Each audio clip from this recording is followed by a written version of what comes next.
Is it a struggle? Yes, we have to realize our strengths and our weaknesses.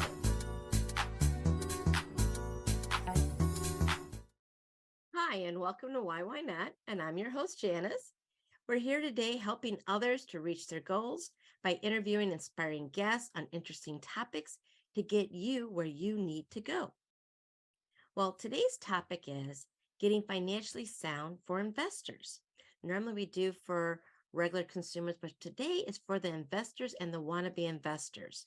So, a disclaimer first, the content is for informational purpose only. You should not construe any information or other materials legal, tax, investment, financial, or other advice. This is for informational purposes only. So, getting financially sound for investors. Today, we have as a guest a wonderful loan officer and mortgage specialist. We have Susan Pfeiffer from Newmark Credit Union. Welcome to the show again. Hi, Janice. Thank you so much for having me back. Glad to have you. You just give us just wonderful advice. I'm glad to have you. Wonderful information. So, today is talking about investors. Now, I know with the last couple of years with COVID, I'll be honest, I was shocked to see how the prices went up. But not only were people buying homes, but investors were buying homes. So if I was an investor, I have my own home now, how would I even go about being an investor? What are the different steps we need? That is a great question. Lots of people, like you said, bought homes over the last 2 years, investors included. And so if you already own your home, the next thing that you want to focus on, obviously, is I would say getting the savings together, because you might have gotten into your home with a 3.5%, 3%, 5% down payment, or maybe you did put 20 or more down, 20% or greater down. But with an investment property, it's a little different because it does require a bigger down payment initially. So the first thing you want to do is save and get your 15% is going to be the bare minimum. Oh, With okay. the 15% down, you will have what's called private mortgage insurance. And that's basically something that you pay because it's a greater risk when you're not making a 20% down payment. And it's proven that most of the mortgage defaults that happen within the first 10 years. So you basically will have that PMI, private mortgage insurance, for, a portion of the first 10 years because you're considered a greater risk. But if you can come up with the full 20% down payment, you're able to purchase that said investment property without having that private mortgage insurance. Is that kind of similar to like conventionals versus FHA? If you get 20% down, maybe you don't have the PMI?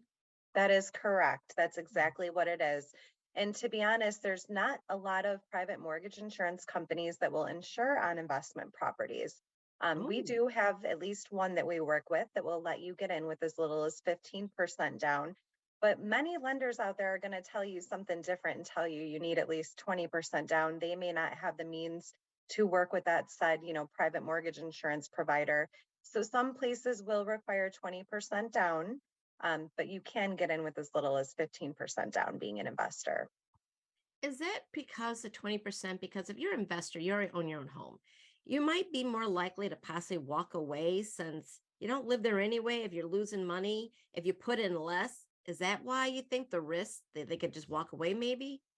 Absolutely. It's been proven that when people own more than one home and own multiple homes, whether it's an investment property or even a second home, a vacation style home, if something happens and they're, in a constraint as far as their credit, their income and everything is concerned, they're going to, if they have to stop paying on something, most likely it's going to be that investment property. Or the other thing to think about too is if they have it rented out and they lose tenants and maybe they just have a hard time finding somebody new to move in and they have a hard time paying for it, that's where they're going to run into some trouble too.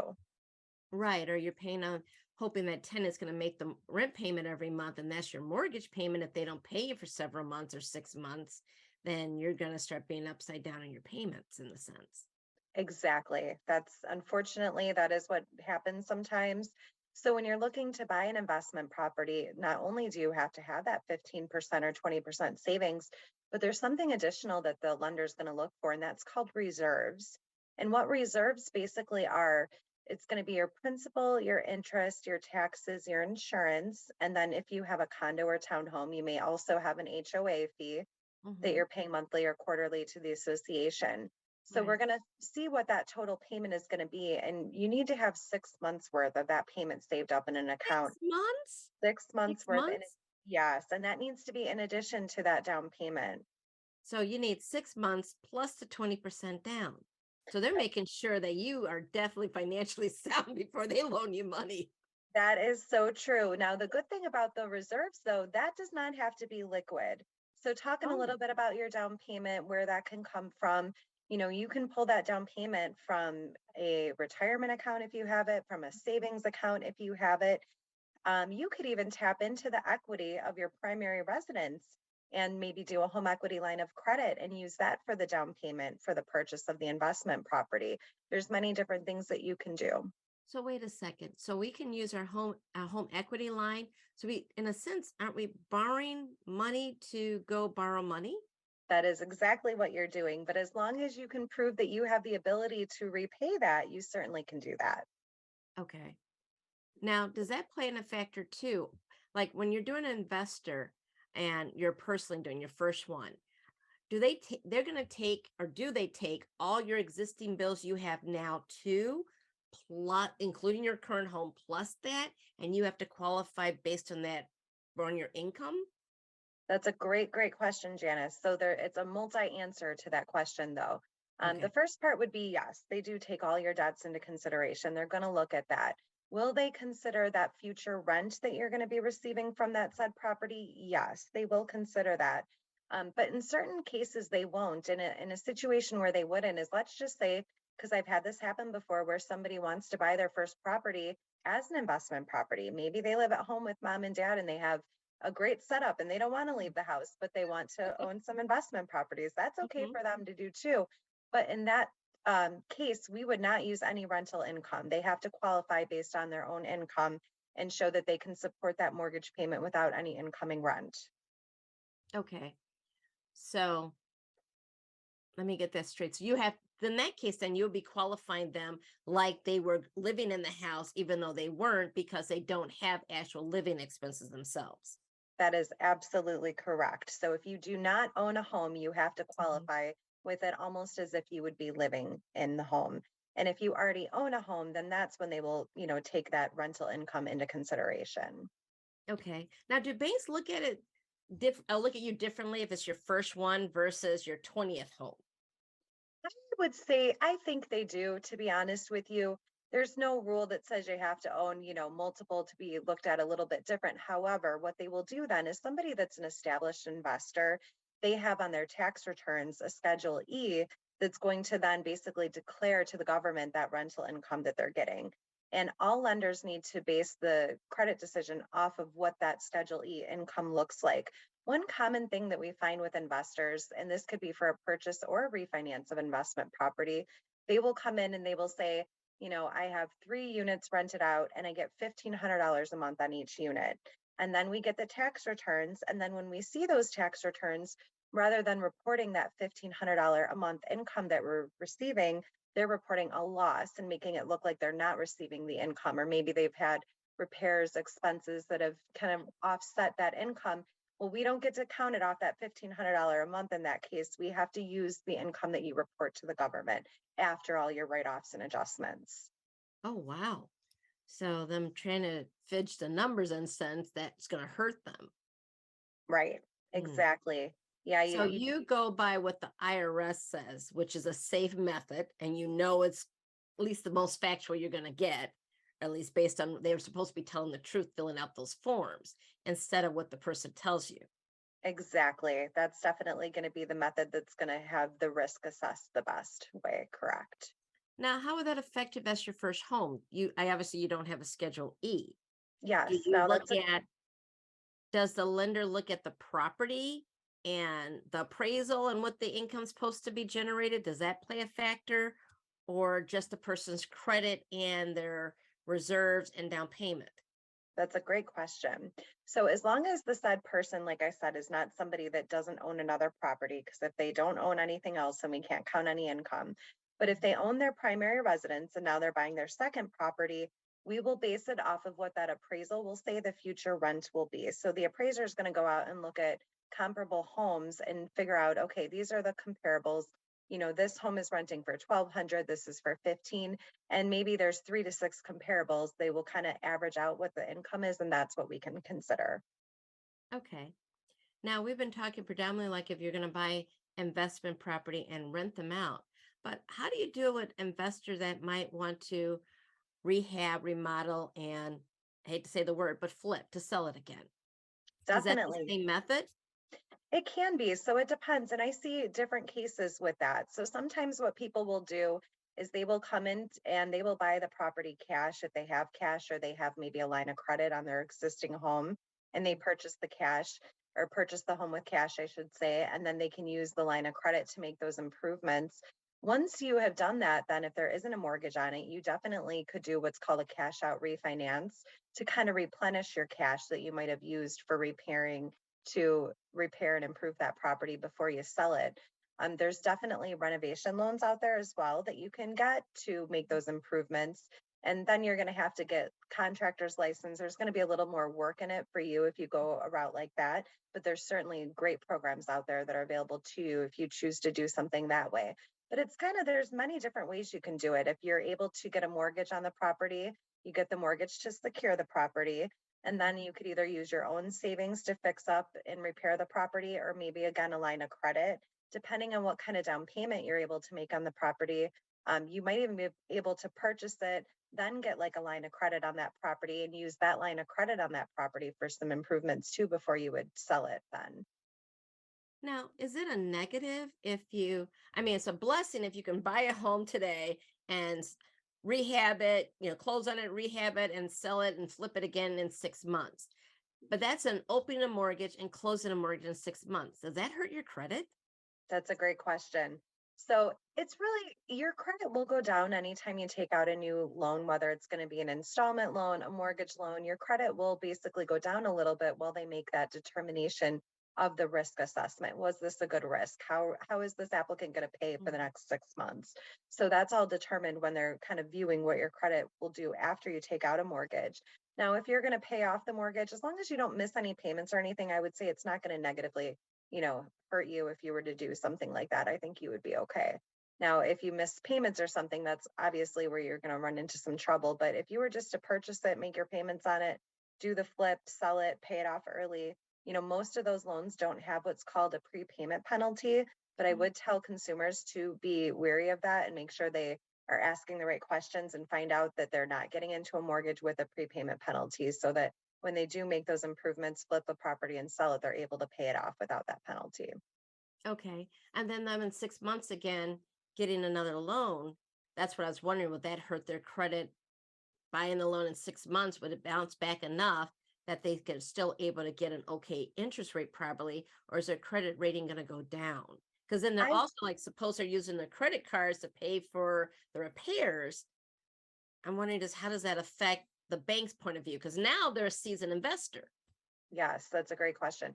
I honestly think they will be okay as long as they're Mhm. handling all their other bills okay. They're not Okay. having any late payments. Now, those credit cards that we talked about that they're using, they want to make sure that they're not maxing all of them out, because if they're going into what's considered escalating debt, where they're maxing out all their cards and then it looks like they're trying to escalate the debt furthermore now by taking out a new mortgage, the underwriter can't account for some things such as, okay, they used credit cards to improve this property, they sold the property, pay down those, said credit cards. They will take all that stuff into consideration.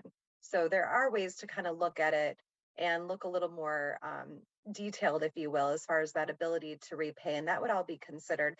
And usually, as long as you're making your payments and everything on time, I think in a case like that, they would be okay. Okay. Now, do you think there's other skills? Do the bank look at the skills that a person has or their background, or is that even irrelevant? Like if you have a background in real estate or if you have a background in accounting versus they have a background in being a doctor. Does that make a difference? Like, do you need to have any extra education to invest? Yeah, that's a great question. And you don't, years ago they did look at some of that kind of stuff as far as the work that they were in, what kind of history. And that might be considered in the one example I gave earlier, where somebody is going to buy a property, but they don't have that investor experience. Well, they would consider possibly a job experience to count along with that. But really, the most important thing that these underwriters are looking for is their ability to repay. The collateral is important, obviously, what the collateral is going to be, that the loan is going to be held against. Their credit, we always call it the three C's: credit, collateral, and capacity.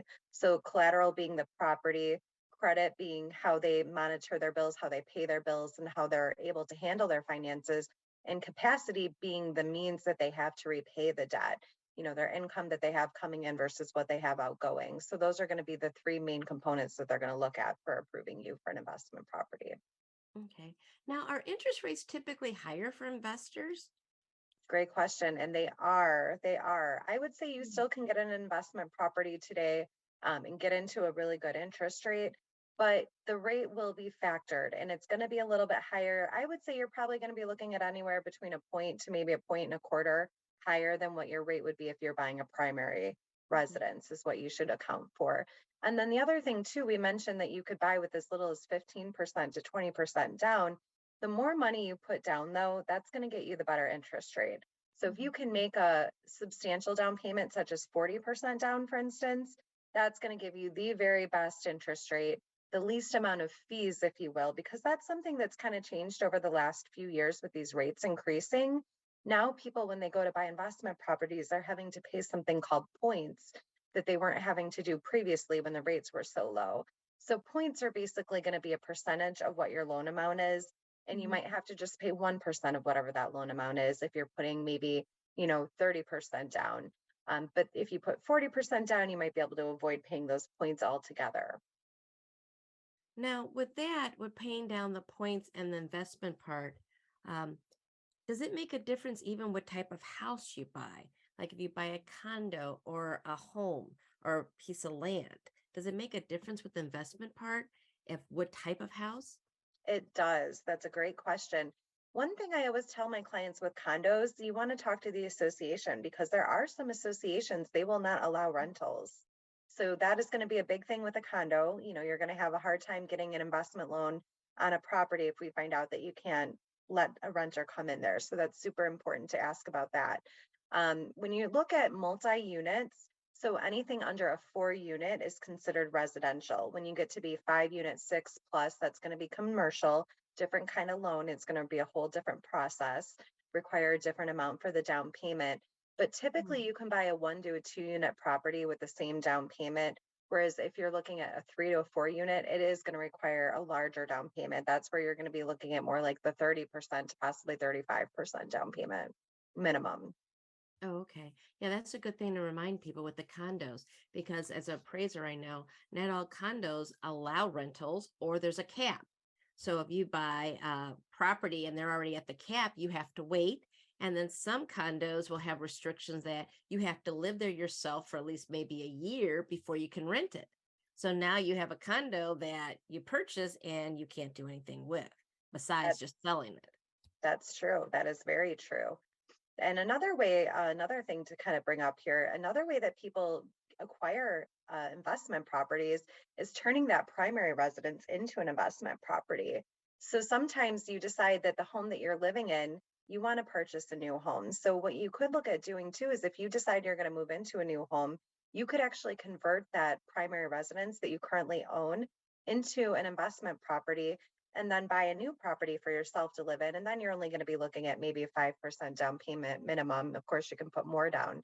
But I have a lot of consumers that choose to do that too. They take their primary residence and convert it into an investment property. Oh, because your new loan would be a homeowner loan, your own Correct. personal home. And then since you already own the home that you had, you don't have to worry about the 20% down. But do you have to still leave a lot of equity in it?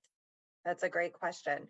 So there's no rule about that. As far as converting your current Hmm. primary residence into an investment property, you can do that really at any equity position. There are certain loans out there, though, they're meant to be for primary residences. And what I mean by that is an FHA loan. If you were to buy a property with a 3.5% down payment, and maybe you get married, you have some children, and you quickly outgrow that property that you moved into, you can, with an FHA mortgage in place, turn that property into a primary residence. But when you go to buy the next home you're going to live in, you cannot use another FHA loan. So you would either have to refinance your existing FHA loan into a regular conventional loan, or you just keep your FHA loan in place and then you purchase with a conventional loan with as little as 5% down. Are any of the FHA loans allowable for investors? No, so you definitely would buy the home and you'd have to live in it with FHA. But as long as you've lived in it for a year, there's no rules that say you can't convert that FHA mortgage into a rental property. Okay, so you could. Yes, And now, does FHA allow more than one unit, 1 to 4 or 1 to 2 units? they will. They allow up to 4 units, but Okay. you do have to occupy one of them.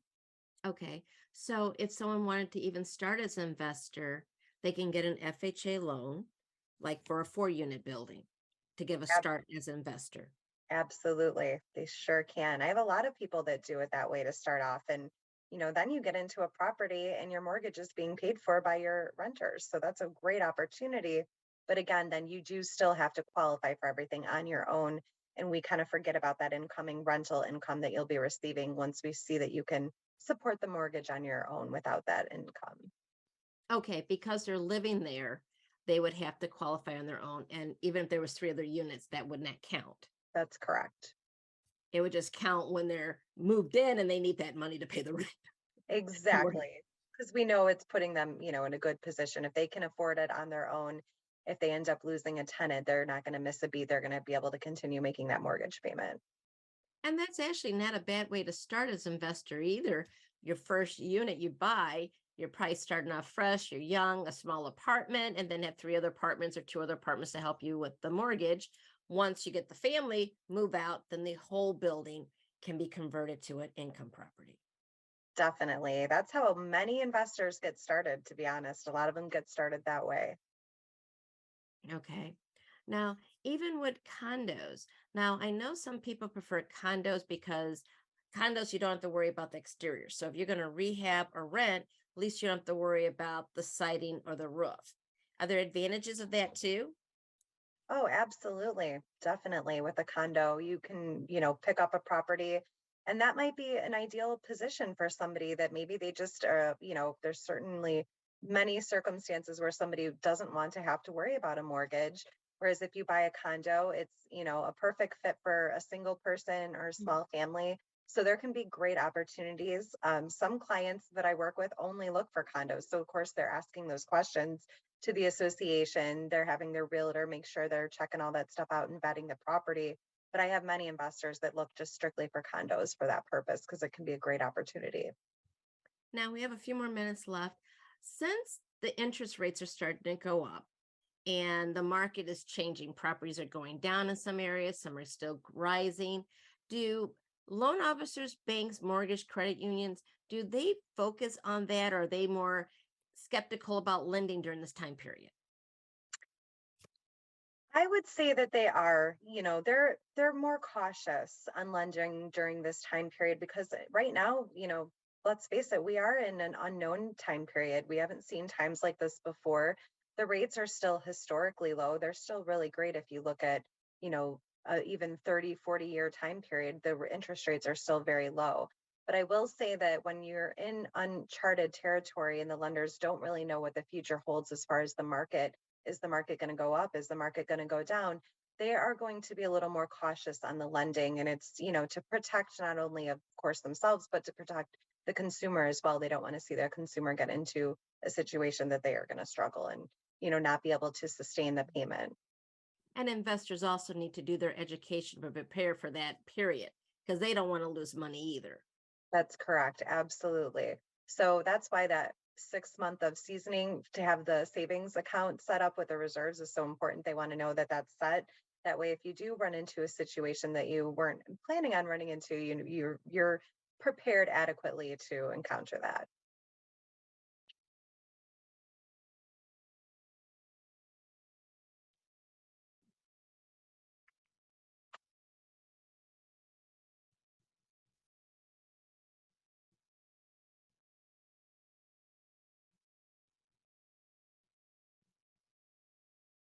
My internet. Oh, sorry about that. That was mine. Um, also, let's see. I lost a little bit of my internet, so I apologize for that. That's okay. One thing I do want to touch on, if you don't mind, real quick, Janet, Sure. with an investment property, they do have to have their own funds, and there's something called seasoning. It does have to be seasoned money, meaning in the bank for 60 days. So if you're going to buy an investment property and maybe you just got an inheritance, that would be okay to use something like that for the down payment because you can prove where it comes from. But you couldn't just have your family members give you a gift to go in and use that for the down payment. They do not allow something like that for an investment property purchase. Okay. Do they do that for like if you're doing a partnership? So if you're doing a partnership, you could certainly purchase it that way, but it would be the same thing. They want to make sure that the money is seasoned and the money has been from acceptable sources for the down payment. Okay. Are you still seeing a lot of investors out there? This is 2023 January. I mean, do you still see a lot of investors and opportunities?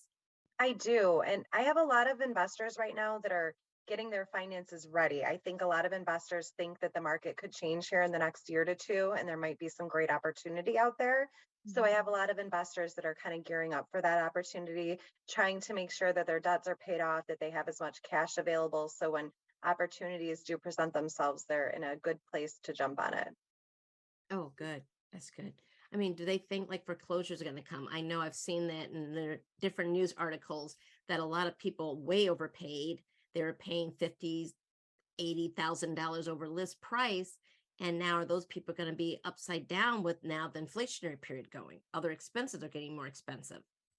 Definitely. I do think there's a sense of concern there that that could end up happening. I see on a daily basis, there's a lot of people that are struggling right now, across the board. And that brings up a great point. If they are struggling, they want to reach out there. There's so many resources available to them. So the first thing is just, don't fight it alone. Make sure you talk to somebody, whether it's a counseling agent or somebody from your mortgage company that can try to help you. But, the last thing lenders want to do is take homes. They don't. They want to work with people, keep people in their homes, so you definitely want to get the resources available to you to help you during that time period. But I think investors are thinking that there could be some foreclosures coming and that would present an opportunity for them to pick up property at a cheaper price. Oh, wow. So, and then with the extra foreclosures coming in, if they do come in, that actually may drop the market in property values. It will. That'll definitely affect everybody's values overall. And I think that, the market might still be at a little bit of an inflated period. So we'll kind of see that return to a little bit of a more normal level, if you will. But even with investors, I would assume that they would know how to adjust for that, especially seasoned ones. Yes, they do. And that's why I think a lot of them see it coming. They're not purchasing just yet, but they're ready, kind of watching for those deals to come that they think will be coming in the next year or so. Okay. So last advice, minute 30-second advice for newbies. I would say talk, make an appointment, talk to somebody in your area that you can get some information on, find out where you stand. If you don't have everything ready today, that's okay. But a plan is the best thing you can do. Get a plan together so you know what you need to save, what you have saved, what you can afford, and just to kind of find out like a financial tuneship of where you're at and where you need to be. And that way you're going to be adequately prepared when you can purchase that property. Okay, great. Thank you very much, Susan, for joining us on the show. This is Why Not? And I'm your host, Janice. Our topic today was getting financially sound for investors. For any information, Susan Pfeiffer, her information will be noted if you need any additional help. And thank you very much, Susan, for coming on the show and providing us great information. Thank you so much for having me. Have a nice evening. Good night. Good night.